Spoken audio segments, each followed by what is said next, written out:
Shalom Bapak Ibu Saudara yang dikasihi Tuhan. Senang kita boleh kembali bertemu dalam renungan siraman rohani saat ini. Mari seperti biasa sebelum kita memulai mendengarkan kebenaran firman Tuhan, mari kita berdoa terlebih dahulu. Bapa dalam surga, terima kasih pada saat ini kami boleh datang bersama-sama menghampiri Tuhan dan bersyukur untuk waktu yang masih ada sehingga kami boleh mendengar akan kebenaran firman. Pakai hamba yang jauh daripada sempurna untuk menolong kami memahami kebenaran firman-Mu. Terima kasih Tuhan. Dalam nama Tuhan kami Yesus Kristus kami berdoa. Amin. Bapak Ibu Saudara, mari kita melihat Alkitab kita di dalam Yohanes 5 ayatnya yang pertama sampai yang ke-9. Yohanes 5 ayat yang pertama sampai yang ke-9. Demikian bunyi firman Tuhan. Sesudah itu ada hari raya orang Yahudi dan Yesus berangkat ke Yerusalem. Di Yerusalem dekat pintu gerbang domba ada sebuah kolam yang dalam bahasa Ibrani disebut Betesda. Ada 5 serambinya dan di serambi-serambi itu berbaring sejumlah besar orang sakit, orang-orang buta, orang-orang timpang, dan orang-orang yang lumpuh yang menantikan goncangan air kolam itu. Sebab sewaktu-waktu turun malaikat Tuhan ke kolam itu dan menggoncangkan air itu. Barang siapa yang terdahulu masuk ke dalamnya sesudah goncangan air itu menjadi sembuh, apapun juga penyakitnya. Di situ ada seorang yang sudah 38 tahun lamanya sakit. Ketika Yesus melihat orang itu berbaring di situ, dan karena ia tahu bahwa ia telah lama dalam keadaan itu, berkatalah ia kepadanya, "Maukah engkau sembuh?" Jawab orang sakit itu kepadanya, "Tuhan, tidak ada orang yang menurunkan aku ke dalam kolam itu apabila airnya mulai goncang. Dan sementara aku menuju ke kolam itu, orang lain sudah turun mendahului aku." Kata Yesus kepadanya, "Bangunlah, angkatlah tilammu dan berjalanlah." Dan pada saat itu juga sembuhlah orang itu, lalu ia mengangkat tilamnya dan berjalan. Bapak Ibu Saudara yang dikasihi Tuhan, dalam perikop ini kita melihat ada orang yang sudah cukup lama sakit, dan kita tahu bahwa ketika dalam perjumpaan dengan Yesus saat itu, dia sudah menanti untuk ke tahun ke-38. Selama ini kolam Betesda menjadi tempat di mana setiap kali terjadi goncangan, itu tandanya malaikat Tuhan bekerja, maka orang berlomba untuk segera loncat supaya apapun jenis penyakitnya sembuh, karena itu yang terjadi saat itu di kolam Betesda. Tetapi bagaimana dengan orang yang lumpuh ini? Sebab dia berkali-kali tidak memiliki kesempatan untuk segera dia lari atau segera berjalan menuju lokasi dan kemudian segera menceburkan diri jika kolam Betesda itu bergoncang. Goncangan air kolam itu mulai terjadi, dia sudah hilang kesempatan. Selalu begitu, selalu begitu, selalu begitu. Sampai akhirnya kemudian terjadi perjumpaan dengan Yesus waktu itu.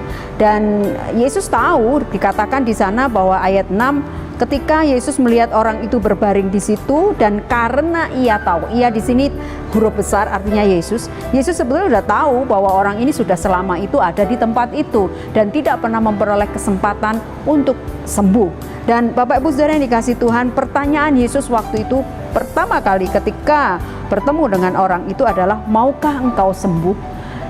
Pasti kalau kita ditanya dengan pertanyaan seperti itu, pasti jawaban kita pasti akan sama Bapak Ibu. Pasti kita akan dengan segera menjawab apa? Pasti mau, karena sudah 38 tahun, bukan penantian yang pendek, penantian yang cukup panjang untuk dia pengen sembuh seperti orang-orang yang lain yang mereka sehat secara fisik, jasmani mereka. Dan kemudian pertanyaan ini dengan segera dijawab oleh orang sakit itu. Bukan persoalan nggak mau, pasti mau, tetapi Tuhan, tidak ada orang yang menurunkan aku ketika airnya mulai goncang. Dan sementara aku menuju ke sana, orang lain sudah mendahului aku. Bapak Ibu Saudara yang dikasihi Tuhan, dia berusaha mengutarakan apa yang selama ini dia rasakan. Bagaimana sulitnya dia untuk bisa menggapai kolam ketika air kolam bergoncang. Maka dia selalu kehilangan kesempatan untuk bisa menjadi sembuh. Maka tidak heran 38 tahun sudah dia menanti, dan hari itu ketika Yesus ada di depannya, dia tidak mau sia-siakan kesempatan itu. Dan pertanyaan Yesus memang cukup menarik, "Maukah engkau sembuh?" Pastilah orang ini pasti akan dengan segera menjawab bahwa dia pengen sembuh begitu. Tapi karena keadaan yang tidak memungkinkan untuk dia bisa sembuh dengan segera karena dia lumpuh, tidak mungkin dia sekali lagi cepat-cepat menuju pada kolam itu ketika air kolam itu bergoncang. Nah, Bapak Ibu saudara yang dikasihi Tuhan, kemudian kita lihat di sana ketika Yesus mendengar pernyataan orang ini, ayat 8 kata Yesus kepadanya, bangunlah, angkatlah tilammu dan berjalanlah. Maka pada saat itu juga sembuhlah orang itu, mengangkat tilamnya dan kemudian berjalan, tanpa kembali menunggu momen air kolam bergoncang, dan kemudian bisa jadi untuk kesekian kalinya dia bisa kehilangan kesempatan lagi untuk bisa menuju ke kolam itu. Nah, Bapak Ibu saudara yang dikasihi Tuhan, ini sebuah nilai yang bisa kita ambil di dalamnya adalah mungkin selama ini kita seperti kita seperti orang yang lumpuh itu. Menunggu sekian lama, bagaimana kita berusaha untuk menggapai apapun, tapi nampaknya kita selalu mengalami kegagalan karena mungkin orang lain sudah mendahuluinya. Tapi Bapak Ibu saudara yang dikasihi Tuhan, mari kita tidak sia-siakan kesempatan untuk tetap berharap seperti orang ini. Saya tahu orang ini pasti terus berharap, karena kalau tidak pasti dia akan pergi dari kolam itu. Karena sudah 38 tahun dan tidak pernah menghasilkan kok. Lebih baik aku pergilah, sudahlah. Aku cukup dah 38 tahun, sampai di sini aja. Sudahlah, kalau nggak sembuh juga nggak apa-apa. Mungkin bisa berpikir begitu, tapi dia tetap bertahan di situ, dan kemudian kita melihat bagaimana tangan Tuhan bekerja atasnya. Dan kemudian Tuhan menolong dia ketika terjadi dialog itu. Dia segera mengutarakan, Tuhan sudah sekian lama loh, karena aku selalu tidak mungkin menggapai terlebih dulu dan lain sebagainya. Dan kemudian Yesus tahu apa yang menjadi kebutuhan daripada orang ini, dan kemudian akhirnya dia diminta oleh Tuhan hanya untuk bangun, angkat tilammu dan berjalanlah. Dan terjadilah itu, dia segera berdiri, mengangkat tilam dan kemudian berjalan. Dia mengalami sebuah kemenangan yang besar, kesembuhan yang besar yang sudah dinantikannya selama ini. Nah, Bapak Ibu saudara yang dikasihi Tuhan, adakah selama ini kita juga sedang menanti sesuatu yang cukup lama, tapi tidak sampai hari ini kita belum, dan rasanya bukan berarti tidak selama kita berharap kepada Tuhan, rasanya belum itu sampai pada hidup kita, tapi tetaplah engkau menanti dengan setia, seperti gambaran yang kita lihat dalam kisah penyembuhan hari itu di kolam Bethesda. Bapak Ibu tetap semangat. Kalau hari ini sudah berapa lama, sudah 1 tahunkah, 2 tahunkah, atau bahkan juga sudah bertahun-tahun, mari kita belajar dari apa yang terjadi. Yesus tahu apa yang sedang kita nantikan, apa yang sedang kita rindukan. Yesus sangat paham dan mengerti. Maka sekarang tetaplah datang kepada Dia dan berkata, Tuhan, aku udah sekian lama untuk sebuah proses ini.